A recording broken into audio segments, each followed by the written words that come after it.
ಇವತ್ತು ವಿದ್ಯಾರ್ಥಿಗಳ ಹೋರಾಟಕ್ಕೆ ಜಯ ಸಿಕ್ಕಿದೆ.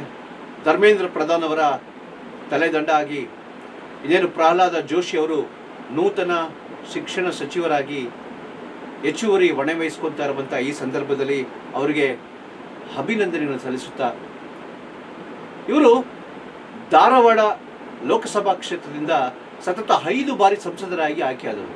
2024ರಿಂದ ಗ್ರಾಹಕ ವ್ಯವಹಾರಗಳು, ಆಹಾರ ಮತ್ತು ನಾಗರಿಕ ಸರಬರಾಜು, ನವೀಕರಿಸಬಹುದಾದ ಇಂಧನ ಸಚಿವರಾಗಿದ್ದಾರೆ. ಹುಬ್ಬಳ್ಳಿಯ ಕಾಡಸಿದ್ದೇಶ್ವರ ಕಾಲೇಜಿನಿಂದ BA ಪದವಿ ಪಡೆದಿರುವ ಜೋಶಿ ಅವರಿಗೆ ಈಗ ದೇಶದ ಶಿಕ್ಷಣ ಕ್ಷೇತ್ರದ ಚುಕ್ಕಾಣಿ ಇಡುವ ಅವಕಾಶ ದೊರೆತಿರುವುದು ನಮ್ಮ ಕನ್ನಡಿಗರ ಒಂದು ಸೌಭಾಗ್ಯ ಎಂದು ತಪ್ಪಲ್ಲ. ಬಾಲ್ಯದ ದಿನಗಳಲ್ಲಿಯೇ ರಾಷ್ಟ್ರೀಯ ಸ್ವಯಂ ಸೇವಕ ಸಂಘ ಸೇರಿದ ಜೋಶಿ ಅವರು ಸಂಘದ ಹಲವು ಜವಾಬ್ದಾರಿಗಳನ್ನು ಯಶಸ್ವಿಯಾಗಿ ನಿಭಾಯಿಸಿದ್ದಾರೆ. ಪ್ರಶ್ನೆ ಪತ್ರಿಕೆ ಸೋರಿಕೆ ತಡೆಗಟ್ಟುವಿಕೆ, ಪರೀಕ್ಷಾ ಅಕ್ರಮ ನಿಯಂತ್ರಣ, ಹೀಗೆ ಹಲವಾರು ಸವಾಲುಗಳನ್ನು ಅವರು ಇವತ್ತು ಎದುರಿಸಬೇಕಾಗಿದೆ.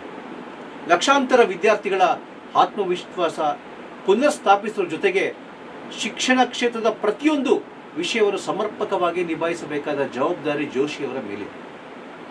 ರಾಷ್ಟ್ರೀಯ ಪರೀಕ್ಷಾ ಏಜೆನ್ಸಿ NTA ಅಂತ ಕರೆಯಲ್ಪಡ್ತೀವಿ, NTA ಕಾರ್ಯವಿಧಾನ ಸುಧಾರಿಸುವುದು, ಪರೀಕ್ಷೆ ಲೋಪದೋಷವಿಲ್ಲದೆ ನಡೆಸುವುದು ಮತ್ತು ಕಂಪ್ಯೂಟರ್ ಆಧಾರಿತ ಪರೀಕ್ಷೆಗೆ CBT ಒತ್ತು ನೀಡುವ ಸವಾಲನ್ನು ಕೂಡ ಅವರು ಎದುರಿಸಬೇಕಾಗಿದೆ.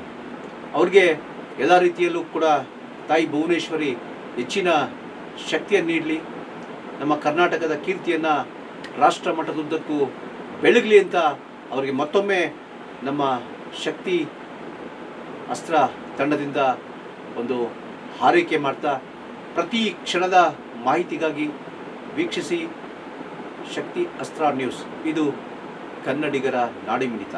ನಾನು ನಿಮ್ಮ ಮಂಜುನಾಥ ಸೋಮಶೆಟ್ಟಿ. ನಮಸ್ಕಾರ. ಗಣೇಶ ಚತುರ್ಥಿಯ ಬಿಗ್ ಆಫರ್.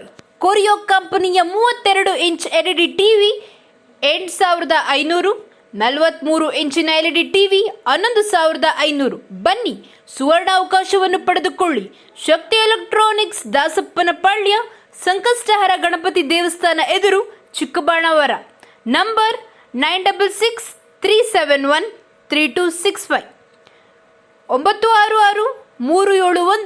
371 3265.